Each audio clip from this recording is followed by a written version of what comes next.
Vigilance jaune toujours maintenue pour mer dangereuse à la côte. La houle générée par l'ouragan Matthew perturbe les activités aquatiques et économiques de la côte sous le vent. Nos reportages à venir dans un instant. Et les agriculteurs ont donné 48 heures au préfet pour trouver des solutions à leurs difficultés, notamment celles liées aux cannes restées sur pied. La présidente de la FDSEA nous dira sa détermination à faire aboutir les revendications du secteur. Félix Combe, le représentant des jeunes agriculteurs, est notre invité ce soir. Et il est le sésame indispensable au premier emploi. Les jeunes n'ont pas toujours les moyens de l'acquérir. La ville de Sainte-Anne et la mission locale ont signé une convention pour permettre aux jeunes de passer leur permis de conduire. Bonsoir, je suis ravie de vous retrouver. Nous ouvrons cette édition avec cette information, cette nouvelle saisie de drogue au large de la Dominique. Dans la nuit de dimanche dernier, la Marine nationale aux Antilles a intercepté à une quarantaine de milles nautiques à l'ouest de l'île de la Dominique un go-fast suspecté de trafic de stupéfiants. Cette intervention a permis la récupération de ballots dont le contenu est estimé à 55 kg de cocaïne et 65 kg de marijuana. Il faut savoir que cette opération porte le bilan de cette année 2016 à plus de 3 tonnes de drogue interceptées en mer par l'action conjointe de l'ensemble des services de l'État dans la zone maritime des Antilles. Et Haïti est toujours sous le choc après le passage de l'ouragan Matthew. Les autorités ont recensé pour l'instant 7 morts et 2 portés disparus. Un bilan très provisoire, le pays est coupé en deux après l'effondrement de la route principale. Les élections présidentielles du 10 octobre ont été reportées. Le point avec notre confrère Michel Joseph de Radio-Télévision Caraïbes-Antilles, joint par téléphone par Jacques Canval et Linda Kayarsi. Il faut dire que les dégâts occasionnés par le passage de l'ouragan Mathieu sur Haïti sont vraiment considérables. Inondation de plusieurs communes du pays, des dizaines de personnes ont été déplacées et des milliers de familles sont actuellement sinistrées. En fait, le Centre d'opération d'urgence nationale a fait part d'un bilan partiel du passage de l'ouragan Mathieu sur Haïti. Le bilan fait état de 7 morts et un disparu et environ 10 blessés.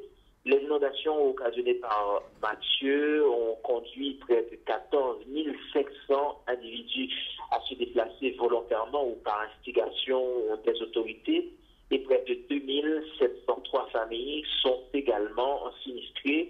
Voilà, c'est jusqu'à présent un bilan partiel des autorités du pays. Que jusqu'à présent, le sud est coupé du reste du pays. Le gouvernement a prévu de sillonner le pays à partir de ce mercredi 5 octobre 2016 afin d'évaluer l'ampleur des dégâts causés par l'ouragan et cette évaluation permettra d'apporter des réponses adéquates à la situation, d'après ce qu'a indiqué le président Jocelyn Privert, et le survol en hélicoptère des zones les plus affectées par l'intempérie est également prévu si les conditions météorologiques le permettent, parce que nous savons très bien, et par voie terrestre, il est tout à fait difficile, notamment à cause du pont, la digue au niveau de Petit Gouave, donc qui est endommagé.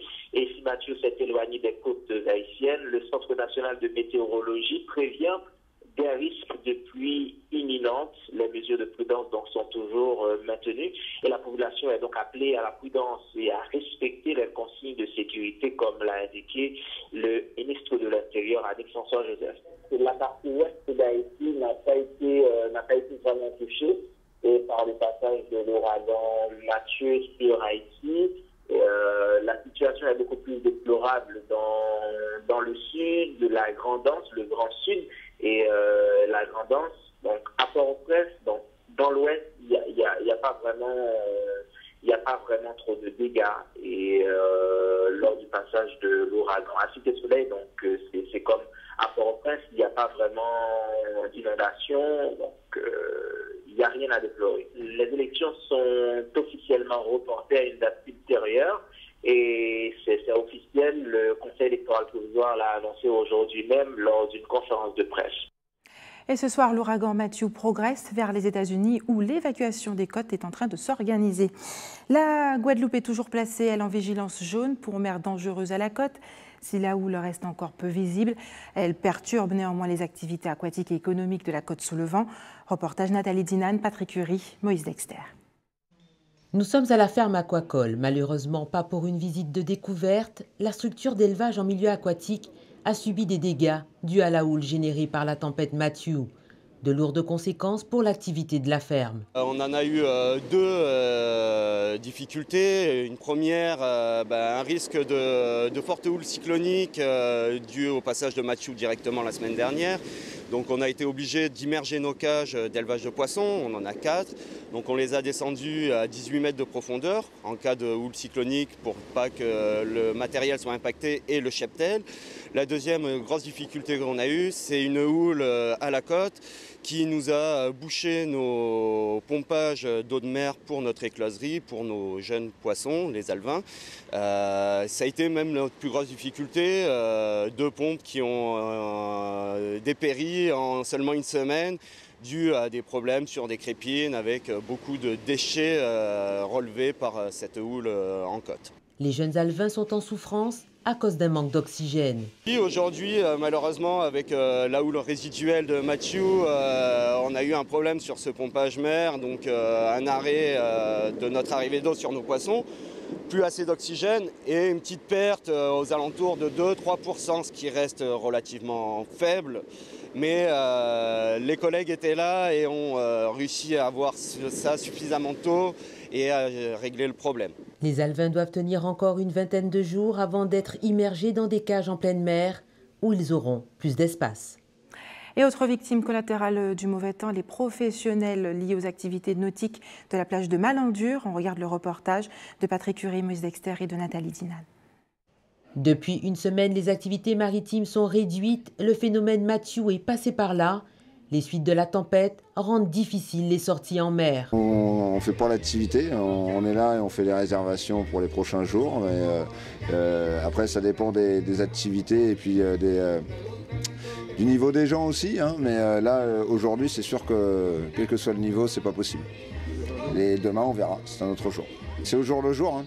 On voit le jour même si c'est possible ou pas. Hein, voilà. Puisqu'entre des fois ce qui est et puis ce qui est annoncé à la météo, il peut y avoir des différences.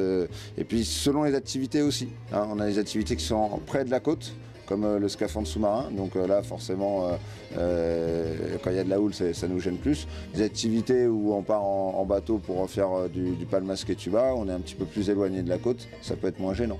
Et c'est là que je reviens, c'est aussi sur le niveau des gens. Hein. Il y a des jours où on peut prendre vraiment tout public et puis il y a des jours c'est réservé pour les gens un peu expérimentés. Les effets de Matthew se font toujours ressentir sur nos côtes. La Guadeloupe est encore en vigilance pour mer dangereuse à la côte. Notre activité a cessé complètement. Amener les plus gros bateaux jusqu'à Basse-Terre pour les protéger et surveiller les autres toute la journée. Autrement, sur l'activité, ça fait 3 bonnes journées de perdu. En plus, comme vous pourrez le constater, il a détruit un petit peu le ponton qui venait d'être fait, et donc ce qui n'arrange pas la mairie. D'après les données qu'on a, c'est la côte sous le vent qui va être impactée, et donc on attend les résultats. On regarde ici, jusqu'à présent, vous voyez que ça va à peu près. On attend une montée dans l'après-midi et on va voir ce que ça donne. On surveille, on surveille. Par contre, les gens suivent aussi la météo. Et lorsque les gens de Pointe-à-Pitre, qui sont les vacanciers qui sont à Pointe-à-Pitre, et qui voient vigilance jaune sur la Basse-Terre, il est évident qu'ils ne vont pas faire le déplacement pour venir ici. Hein. Donc, c'est quand même une péripétie qui nous arrive régulièrement. Donc, c'est pas très grave sur notre activité. C'est toujours un manque à gagner, mais on sait que la Guadeloupe est sujette à des cyclones et on fait avec. Il faudra faire preuve de patience pour entrevoir une amélioration dans les jours à venir. Depuis quelques semaines, les agriculteurs multiplient les manifestations et les blocages pour faire entendre leur colère. Ils ont été reçus hier après-midi en préfecture où ils ont obtenu une nouvelle réunion afin de réévaluer le montant de l'indemnisation des cannes restées debout après la récolte. On écoute la réaction de Maxette Grisoni, Pierre Bacas, chef de file de ce mouvement. Hier après-midi, vers 15h, on avait rendez-vous à la préfecture. On est parti en délégation avec les 4 syndicats. On a demandé de revoir tous les points avec nous, les points qu'on demandait. Il y avait 30 points. Il faut savoir que quand même, on a eu quand même plus d'1h30 d'entretien avec lui pour pouvoir prendre en urgence les revendications qui sont les plus urgentes. Moi, je trouve déjà qu'on a déjà trouvé un consensus, une ouverture pour pouvoir travailler avec l'État, trouver un consensus aussi à travailler avec les interprofessions, hein, parce qu'il faut savoir, l'interprofession, c'est quand même les professionnels hein, du monde agricole. Si on ne trouve pas une solution, pour moi, c'est carrément tuer l'agriculture guadeloupéenne. Et je pense trouver ce consensus sur tous les domaines, sur toutes les filières. Il faut lui donner 48 heures pour pouvoir régler tous ces points-là. Ce n'est pas en une demi-journée, en 1 heure ou 2 heures qu'on va pouvoir régler tous les 30 points qu'on a. Mais on avance et on a une ouverture déjà. Pour moi, déjà, avoir l'ouverture, c'est déjà beaucoup de choses. Déjà, pour les cadres de vous, revoir pour faire le conseil d'administration, pour pouvoir travailler avec l'ICOACAN, pour trouver un bon consensus pour nos planteurs, c'est déjà beaucoup pour nous. Trouver un problème concernant l'élevage, c'est les priorités, hein, bien sûr, aussi priorité pour l'installation des jeunes, hein, parce qu'on a un problème sur le foncier aussi en Guadeloupe, pouvoir trouver toutes ces problématiques-là. Et le représentant des jeunes agriculteurs de la Guadeloupe nous a rejoint sur ce plateau. Félix Combe, bonsoir. Bonsoir. Merci d'avoir accepté notre invitation. Alors, ce délai de 48 heures semble avoir apaisé les agriculteurs, leur colère en tout cas. Que se passera-t-il si vous n'obtenez pas gain de cause? Mais il n'y a pas de raison, puisqu'aujourd'hui, on nous renvoie à l'Interpro. À mon avis, les collègues de l'interprofession feront preuve de responsabilité et on va renégocier le reliquat, ça ira. Vous avez foi en eux? Oui, il n'y a pas de souci, on est entre nous. Cela fait des mois que les agriculteurs de la Guadeloupe font la une de l'actualité. Vous multipliez les manifestations, les blocages. On a le sentiment que ce secteur est vraiment au bord du gouffre et que les agriculteurs n'arrivent plus à vivre décemment de leur activité. Est-ce que c'est le cas? Quelle est votre réalité? Notre réalité aujourd'hui, c'est qu'un agriculteur, un jeune agriculteur en tout cas, ou même un agriculteur plus âgé, pour investir, on a le FEADER qui est bloqué depuis déjà 3 ans. Ça va faire 3 ans qu'il est bloqué. Donc les investissements, c'est difficile. Et puis la nature, elle est difficile. On a eu une météo quand même assez compliquée avec la sécheresse qui nous a quand même fait souffrir pas mal. Donc voilà, c'est pas facile. Concrètement, est-ce que vous arrivez à dégager tous les mois un salaire pour vivre? Ben, c'est pas évident, c'est vraiment pas évident. Si on regarde les chiffres de l'INSEE et qu'on regarde les chiffres de l'ASP, on a beaucoup d'agriculteurs qui dégagent moins de 800 € pour vivre par mois. Donc il y a une partie qui s'en sort pas mal et d'autres qui survivent en fait. Alors c'est le même constat un peu sur l'ensemble du territoire national, la Guadeloupe mais aussi la France hexagonale. Le gouvernement a d'ailleurs lancé un nouveau plan d'aide hier qui prévoit la création de prêts de garantie et d'aide à la reconversion. Est-ce que cela vous inquiète de voir le gouvernement encourager les jeunes à se tourner vers d'autres filières? Vous savez, le gouvernement a la proposition là, je suis à JA National, on a eu un congrès à la fin du mois d'août avec la FNSEA. Aujourd'hui, on préfère que les agriculteurs se reconvertissent parce qu'aujourd'hui, il y a énormément de suicides, on n'en parle pas forcément à la télé. En Guadeloupe aussi? En Guadeloupe, on n'est pas dans un milieu rural. Heureusement pour nous, on a de quoi s'évader l'esprit. Mais quand vous êtes dans un milieu rural, on a quand même pas mal de suicides. Monsieur Belin l'a dit au mois d'août, 3 suicides par semaine. C'est énorme. Donc autant les aider à se reconvertir que d'assister à leur mort en fait. Alors, paradoxalement, les filières agricoles attirent de plus en plus de jeunes en Guadeloupe. Les effectifs du lycée agricole ont augmenté à la rentrée scolaire. Les résultats même de ces filières sont excellents. Est-ce qu'il y a de la place pour ces jeunes sur le terrain, sur le marché? Concrètement, il n'y a pas de place pour tous les jeunes. Il y en a pour une partie. Après, il n'y a pas que des chefs d'exploitation. Il y a des métiers qui tournent autour. Donc après, si les exploitants ils sont aidés comme il faut, si les subventions arrivent en temps et en heure et compagnie, on devrait pouvoir faire travailler du monde. Après, ceux qui ont fait le lycée agricole comme moi, on sait très bien que quand vous êtes passé par cette école de formation, vous avez vu les difficultés de la vie, donc vous vous réinsérez tout seul dans autre chose. Qu'est-ce qui manque à l'agriculture guadeloupéenne pour être beaucoup plus performante, productive et générer de l'emploi et de l'argent? Ben, qu'est-ce qui nous manque? Ben, ce qui nous manque, c'est déjà peut-être plus d'ambition au niveau des interpros, plus d'ambition peut-être au niveau des agriculteurs eux-mêmes, et puis une vraie cohésion, une vraie cohérence dans les choix qui sont faits au niveau des différentes filières. Est-ce que l'agriculture guadeloupéenne a l'obligation de se réinventer aujourd'hui? Moi, je fais partie de ceux qui pensent qu'on ne peut pas garder en tout cas le même cap. On est obligé de partir vers autre chose, faire peut-être de la diversification, mais surtout vers des produits de qualité en fait. Essayer de se battre contre des produits qui viennent d'ailleurs, qui ne sont pas de bonne qualité, pas forcément en allant sur du bio, mais en allant au moins sur du raisonné et des choses propres, ce que demande le consommateur en tout cas. Félix Comblois, est-ce que vous pensez à l'avenir? Est-ce que vous êtes optimiste concernant votre secteur d'activité? Oui, je reste optimiste, forcément. Qu'est-ce qui vous aide à tenir? Ce qui m'aide à tenir, c'est parce que c'est une passion avant tout et vivre de sa passion, c'est déjà pas mal. Alors, en tant que jeune président qui représente les agriculteurs de la Guadeloupe, quels sont vos projets? Mon projet pour les jeunes agriculteurs en général, c'est déjà justement d'arriver à installer les jeunes quand c'est possible, sur tous les fonciers où c'est possible et dans les meilleures conditions possibles. Quand j'entends meilleures conditions possibles, j'entends avec toutes les subventions qui arrivent en même temps. Alors, il y a une problématique qui concerne les agriculteurs, c'est le manque de foncier. Où est-ce que vous en êtes aujourd'hui sur ce dossier? Mais le manque de foncier, on est sur une île, il va toujours exister. Celui qui est là et qui n'est pas exploité aujourd'hui, qui est sous-exploité, celui qui est géré et qui est mal géré, essayons de le gérer comme il faut pour pouvoir installer des jeunes. Est-ce que vous avez le sentiment d'être entendu par les autorités locales, les élus? On sait que le département possède énormément de terres non exploitées, par exemple. Sur les terres non exploitées du département, il n'y a pas que le département. On est en train de travailler à Jeunes Agriculteurs. C'est un dossier à part entier et on reviendra vers vous, en tout cas dans les semaines qui viennent, par rapport à ce dossier-là, en tout cas. Vous l'avez dit tout à l'heure en début d'interview, vous comptez sur la bonne foi, en tout cas, des représentants pour obtenir gain de cause, mais si au final, il ne se passe rien, que vous n'obtenez pas, que va-t-il se passer? Je pense que tous les agriculteurs qui vont être lésés dans l'affaire, en tout cas, qui ne vont pas pouvoir avoir de revenus cette année, mais il y en aura plus dans la rue. Félix Combes, merci d'avoir accepté de répondre à nos questions ce soir. Direction maintenant, il est presque aussi indispensable qu'un diplôme pour obtenir un emploi.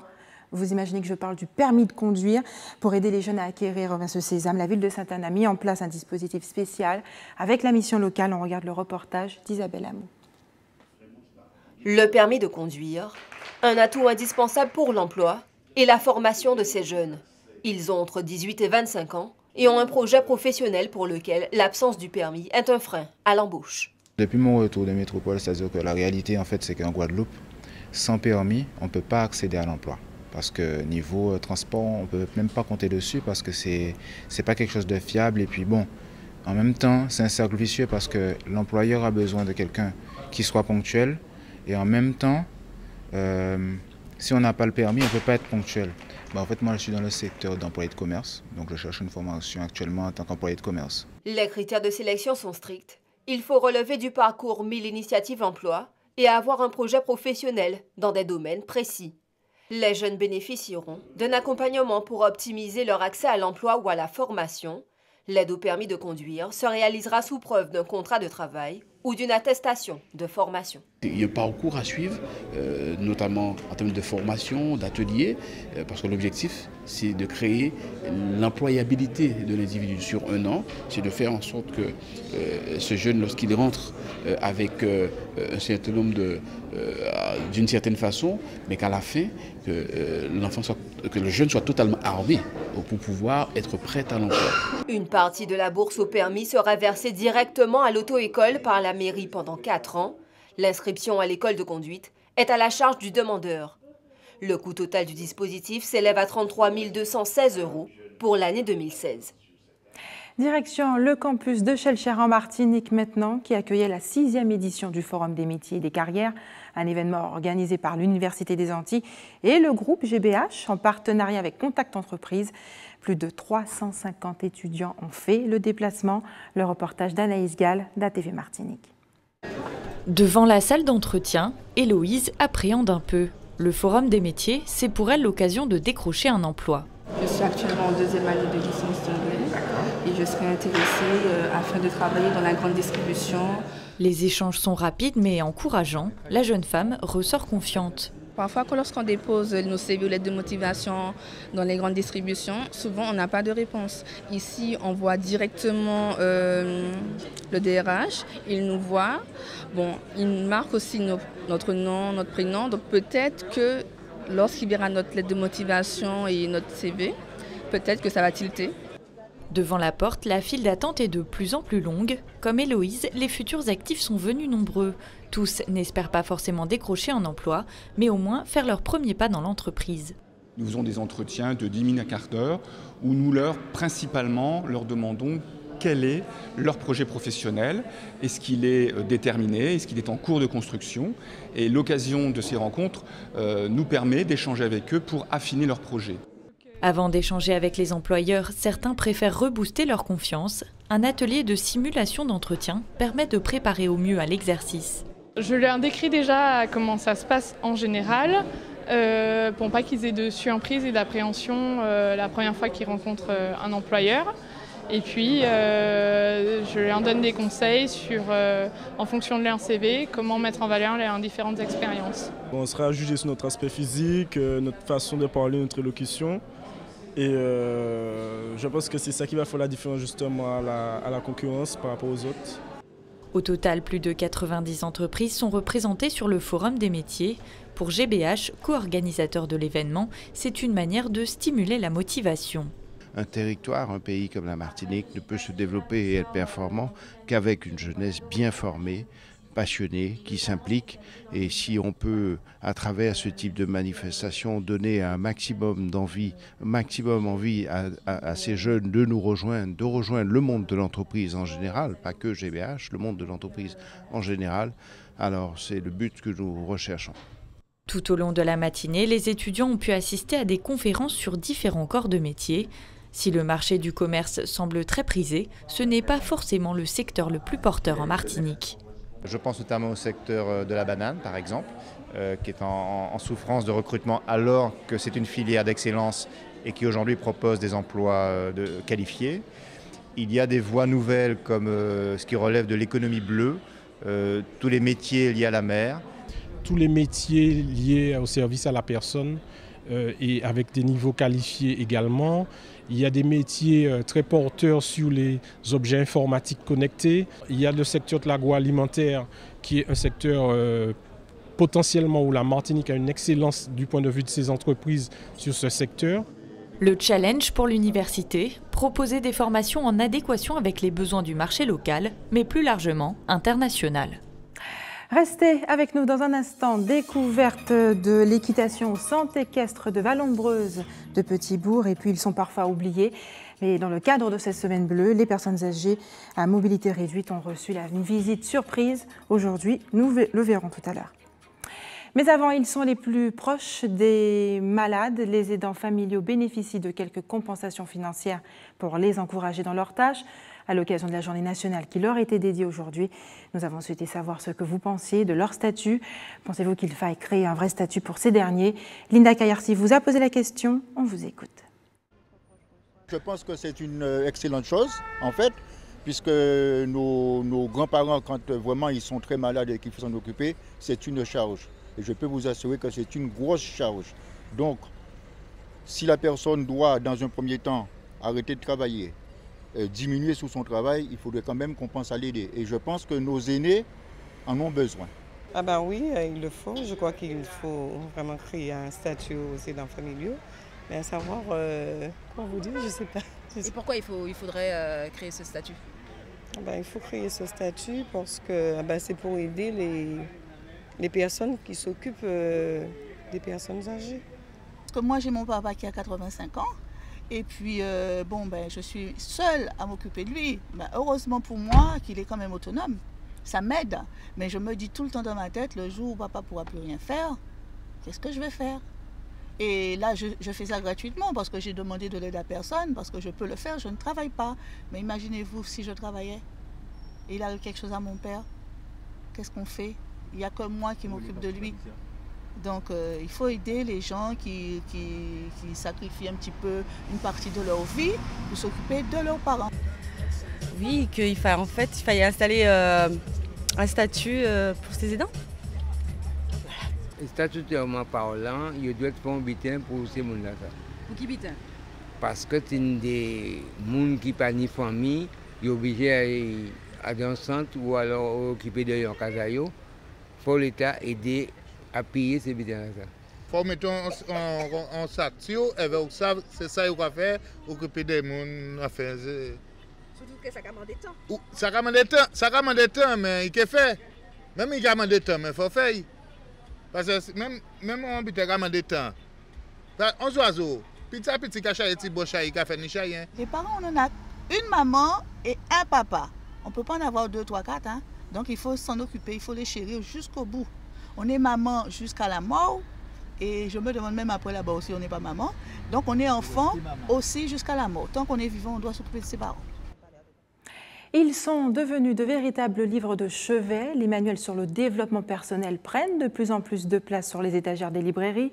Après plusieurs années d'accompagnement et de conseils personnalisés, il a décidé de partager le fruit de son expérience pour vous prouver que vous êtes unique. Titre de son livre. Lucien Tigifon, bonsoir. Bonsoir. Merci d'avoir accepté notre invitation ce soir. Alors vous êtes guadeloupéen, vivant au Canada, où vous êtes directeur d'initiatives stratégiques au sein de grandes entreprises nord-américaines et européennes. Et ce soir, vous nous présentez votre livre, Vous êtes unique. Notre patrimoine génétique l'atteste, le prouve. Qu'est-ce que vous avez souhaité démontrer en écrivant ce livre? Alors, au-delà du corps, avec le patrimoine génétique, on a aussi des racines. On a aussi des éléments qu'on ne voit pas. Alors, il est facile de dire qu'on a une empreinte digitale unique. Mais au-delà de cela, on a aussi des facultés intellectuelles qui sont spécifiques à chacun. On a aussi des émotions. On est plus ou moins sensible aux émotions. On a aussi, par exemple, une volonté qui est propre à chacun. Donc, on regarde souvent ce qui est extérieur. Mais en réalité, c'est ce qui est intérieur qui forme l'individu. Alors, dans ce livre très pédagogique, vous livrez plusieurs pistes pour arriver à une certaine plénitude, à un épanouissement, en disant « N'ayez pas peur d'être vous-même ». C'est votre singularité, finalement, qui trace votre destinée. Vous insistez sur la notion de potentiel et sur l'idée que, finalement, nous sommes libres de choisir notre destinée. C'est bien le cas ? En fait, ce livre, c'est une bonne transition. Ce livre est basé sur le raisonnement, en fait, tient en 3 phases. D'abord, reconnaître ses ressources, les fameuses ressources dont on parlait tout à l'heure, extérieures et intérieures. Ensuite, les combats. On a nos armes, ensuite les combats. On fait face à nos limites, à nos faiblesses, et on identifie notre potentiel de croissance. Et en définitive, effectivement, on arrive à être plus épanoui, aimer plus, donner plus, vivre plus, et effectivement atteindre sa destinée avec son plein potentiel. Qu'est-ce qui pousse un jeune cadre d'entreprise, passionné également de musique, à écrire un livre comme celui-ci? Quelle est votre histoire? Ouh là là. Avant tout, je suis aussi effectivement, comme vous venez de le dire, dans le domaine de la musique, et lorsqu'on a quelque chose à donner, il faut que ça sorte. Il faut que ça sorte. Lorsqu'on compose quelque chose, lorsqu'on écrit une musique, une partition, ou lorsqu'on fait un texte, il faut que ça sorte. Alors ce livre, c'est un peu cela aussi. Après plusieurs années, j'ai travaillé dans le domaine de l'aéronautique et aussi de la banque. Les questions reviennent. Je ne me suis pas décrété conseiller. Souvent, les gens viennent vers moi. Lucien, j'ai remarqué ceci. Comment tu fais pour gérer cela? Et souvent, ce sont les mêmes questions, ou en tout cas les mêmes root causes, les mêmes causes fondamentales qui génèrent de la frustration et des questionnements. Donc ce manuel, ce livre, ne fait que présenter en fait des conseils que j'ai donnés pendant plusieurs années. Peut-être du vécu aussi également, Lucien Tigifon. Qu'est-ce que vous avez vécu justement pour arriver à ce genre de conclusion? En fait, on a aussi des expériences individuelles, uniques, personnelles, qu'on peut partager ou pas. Ici, il ne s'agit pas de partager forcément toutes les expériences qui m'ont bâti. Mais ce qui est important, ce n'est pas forcément ce que j'ai ressenti, ce que j'ai vécu, mais c'est ce que chacun qui écoute ce soir a vécu. Faire face à ses regrets, faire face à ses remords, faire face à ce qu'on a vécu qui nous fait souffrir aujourd'hui, l'apprivoiser, avoir un peu de distanciation avec cet élément, le gérer et l'utiliser pour aller plus loin. En fait, c'est cela. Alors effectivement, personnellement, j'ai vécu dans plusieurs sphères dans le monde de la finance, dans le monde de l'aéronautique, dans le monde de la musique. Je suis aussi producteur, je gère aussi une école d'art. Et puis, je crée aussi je fais des conférences un peu à travers le Canada et l'Europe. Mais ce qui est important, c'est le rapport à l'autre. À chaque fois qu'on rencontre quelqu'un, partager ses expériences, arriver à trouver une nouvelle dimension et à amener l'autre, et c'est ce qu'on fait le conseiller, amener l'autre à se dépasser, à atteindre sa destinée. Lucien Tigifon, vous avez choisi justement de présenter vos livres aux Guadeloupéens. Quel est le message que vous avez envie de leur délivrer? Il est simple, chacun unique. Mais ce qu'il faut retenir après, c'est L'unicité pour quoi faire? Le potentiel pour quoi faire? Alors, il n'y a pas si longtemps que cela, on me posait la question sur une radio. Différence entre originalité, en tout cas, être original et être marginal. L'original fédère. L'original construit. L'original rassemble. Le marginal exclut, s'exclut. Donc en fait, voilà, le message fort, c'est l'unicité pour construire, et dans un paysage difficile, international, mais aussi guadeloupéen. On l'a vécu ces dernières semaines. Avant de pointer du doigt la société et l'univers, qu'est-ce que moi, de manière individuelle, je peux apporter à mes proches, à ma famille, à la société? Lucien Tichiffon, vous n'êtes pas venu seul. Jeudi soir, vous animerez une conférence à la salle Réména Souta de Pointe-à-Pitre pour présenter votre ouvrage avec une séance de dédicace prévue ce samedi également à Destréland. Est-ce que vous pouvez nous en dire plus? Oui, alors, demain soir à 18h30 au centre Réména Souta, je serai accompagné de Steve Fola-Gadette, qui est un partenaire et que j'apprécie beaucoup. On a un peu le même profil sur certains aspects, on a aussi nos spécificités, on est unique. Donc on va avoir ce débat entre nous, mais aussi avec l'auditoire. Il ne s'agira pas d'avoir un monologue, en tout cas une conversation unidirectionnelle. On aura aussi un coaché, un mentoré que je suis depuis plusieurs années, qui va aussi indiquer qu'est-ce que j'ai pu lui apporter. Alors je vous rassure, je ne l'ai pas briefé, il dira ce qu'il en pense. Et puis j'ai invité aussi un ami, Paul Maroudin, qui a étudié lui en théologie, et qui apportera une autre lecture des choses. Lucien Tichiffon, merci d'avoir accepté de répondre à nos questions ce soir. C'est l'une des clés qui est expliquée dans votre livre également, celle d'aimer et de pratiquer l'amour pour être heureux. Voici une belle illustration à Sainte-Rose. Les agents du Centre d'action sociale de la ville ont rendu visite aux personnes âgées qui ont perdu leur autonomie. On regarde le reportage de Karen Diama. C'est avec beaucoup d'enthousiasme que l'équipe du Centre communal d'action sociale a choisi d'aller à la rencontre des personnes âgées ou handicapées qui ne peuvent plus participer aux diverses manifestations qui leur sont dédiées. Pour Ginette, qui s'occupe de son mari atteint d'Alzheimer et alité depuis 3 ans, cette visite est une touchante attention. Je suis très contente. Ça me fait plaisir qu'on s'occupe des personnes âgées. Et surtout mon mari, qui était tout le temps à l'église et tout, on n'oublie pas. Est-ce que vous pensez que ça touche également votre mari? Ah oui. Ah oui, très. Même plus que moi. Il ne parle pas, il ne marche pas. Depuis le chikungunya, il est couché, il ne marche pas. Mais de temps en temps, j'ai tellement prié Dieu, il commence à dire des petites choses. Il commence à appeler le nom des enfants. Petit à petit, ça revient. Quelques maisons plus loin, l'équipe du CECAS se rend chez Madame Jean, maman de 14 enfants, dont une handicapée. 14, oui. Parce que j'ai combien d'enfants qui vont arriver tout à l'heure. Et ici, là, j'ai combien de garçons. Et là, ce ne sont pas moins de 27 personnes âgées qui seront visitées pour les quartiers de Bellevue, de Viard et de Montplaisir. Nous avons constaté sur le territoire de Sainte-Rose que beaucoup de personnes vivaient exclues et retirées. Donc il était nécessaire pour la municipalité de Sainte-Rose d'aller au-devant de ces personnes. Et donc la municipalité de Sainte-Rose propose et offre des présents à ces personnes pour apporter un peu d'amour, d'affection à ces personnes qui sont parfois isolées et qui n'osent pas aller vers les services sociaux, et sachant que c'est vrai que nous, Antillais, nous avons une grande pudeur sentimentale, et si nous n'allons pas au-devant de ces gens n'osent pas venir vers nous. Des personnes comme Gerlise, qui fêtera bientôt ses 106 ans, mais qui garde encore une bonne mémoire. Il y a qui à la municipale? Marie-Danielle. C'est moi qui suis à la municipalité GG. Une attention particulière reconnue par la fille de cette dernière, qui en remercie la municipalité. Et depuis Madame d'Alsager, là, on a commencé l'année dernière, grâce à Marie-Danielle. Parce que moi, je ne sais pas, j'ai dit bon, je ne vais pas demander quoi que ce soit à la commune. Ça fait 5 ans qu'elle est couchée. Oui. C'est moi qui s'occupe d'elle.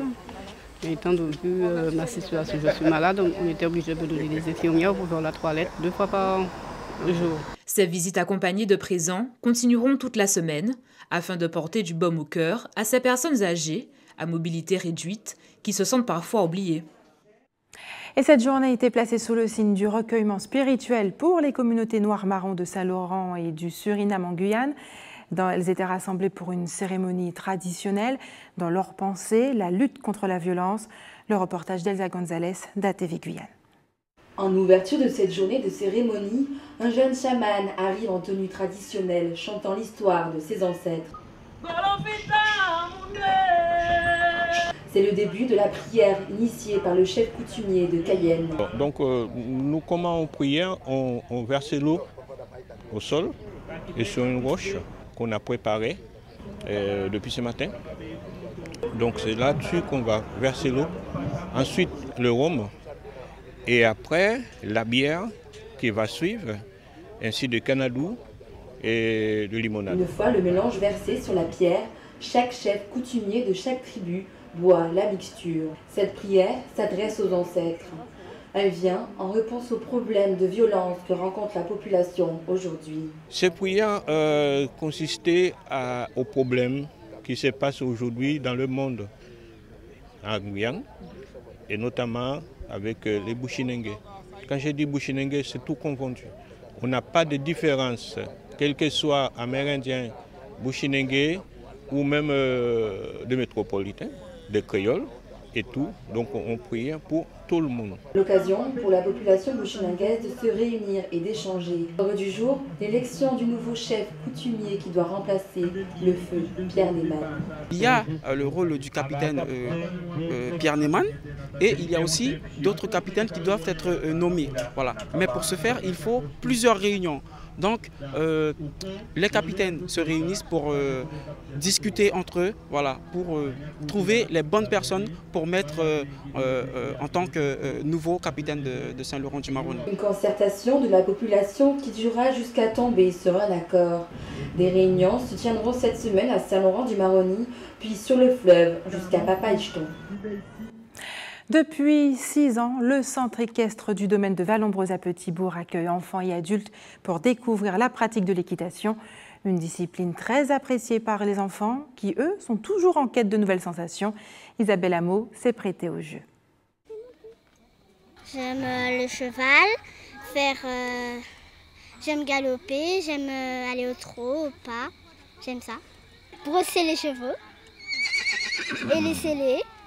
Les brosser, les curer les pieds, faire plein de choses. Beaucoup de choses que d'autres enfants comme Élise affectionnent depuis quelques années. Dans ce centre équestre, il y a les cours, le travail des chevaux. Et tout ceci requiert un échauffement spécifique. Pas si facile à cet âge, tant il est physique et exigeant. Dans un premier temps, on fait un échauffement musculaire. Donc on commence à les faire bouger un petit peu sur le poney, à droite, à gauche. Et ensuite, on travaille aussi beaucoup sur la confiance, sur le fait qu'elles arrivent à se lâcher, enlever les pieds des étriers, pour qu'elles soient vraiment à l'aise et qu'il n'y ait pas déjà de l'appréhension qui s'installe. Et pour ça, c'est bien de leur faire penser un petit peu à autre chose, de les faire penser à autre chose et de les occuper sur des petits exercices comme ça d'assouplissement. À ce niveau d'équitation, tout repose principalement sur la compréhension du cheval. L'objectif ? Établir une relation mutuelle de confiance pour sa sécurité, sans utiliser de violence. Donc là, sur ces niveaux-là, on essaie de privilégier vraiment la sécurité, en particulier sur la position. On leur demande vraiment de garder les étriers au bout du pied, de baisser les talons, tout simplement pour que les pieds ne se coincent pas dans les étriers, ce qui permet d'éviter des accidents. Et pareil pour la longueur des rênes, pour les distances, on essaie de leur faire comprendre qu'ils montent sur des animaux, qu'ils peuvent avoir des réactions d'animaux, et que la priorité vraiment, c'est que ça se passe bien à la fois pour eux et pour les poneys. Et quand le cavalier manque d'autorité, il ne manque pas d'utiliser sa cravache. Alors la cravache, ça va permettre au cavalier qui manque un petit peu d'autorité de contrôler un petit peu plus les chevaux. Parce que les poneys, parfois, avec des petits-enfants comme ça, se laissent un petit peu faire. Et le fait d'avoir une petite cravache, on va dire que les enfants sont un peu plus autoritaires. Depuis 6 ans, le centre équestre de Vallombreuse fait découvrir l'équitation pour le plaisir des petits et des grands. Et place aux informations pratiques maintenant. Faites des réserves d'eau si vous habitez Gosier et Goyave. Des perturbations sont prévues ce soir dès 22 h avec un retour à la normale prévu demain en début de matinée. La même problématique également. Et puis, l'établissement français du sang vous donne rendez-vous demain à l'Hypercasino des Marais de Basse-Terre de 8h30 à 13h30. Et puis enfin, si vous êtes témoin d'un événement, n'hésitez pas à nous contacter au 0590 60 10 2 fois ou à nous envoyer vos emails à l'adresse b.fiari@atv.gp. Et puis enfin, notre adresse rédaction atv@atv.gp ou encore le numéro de la rédaction 0590 60 11 2 fois. C'est la fin de notre édition locale et régionale. On se retrouve dans un court instant pour le rappel des titres.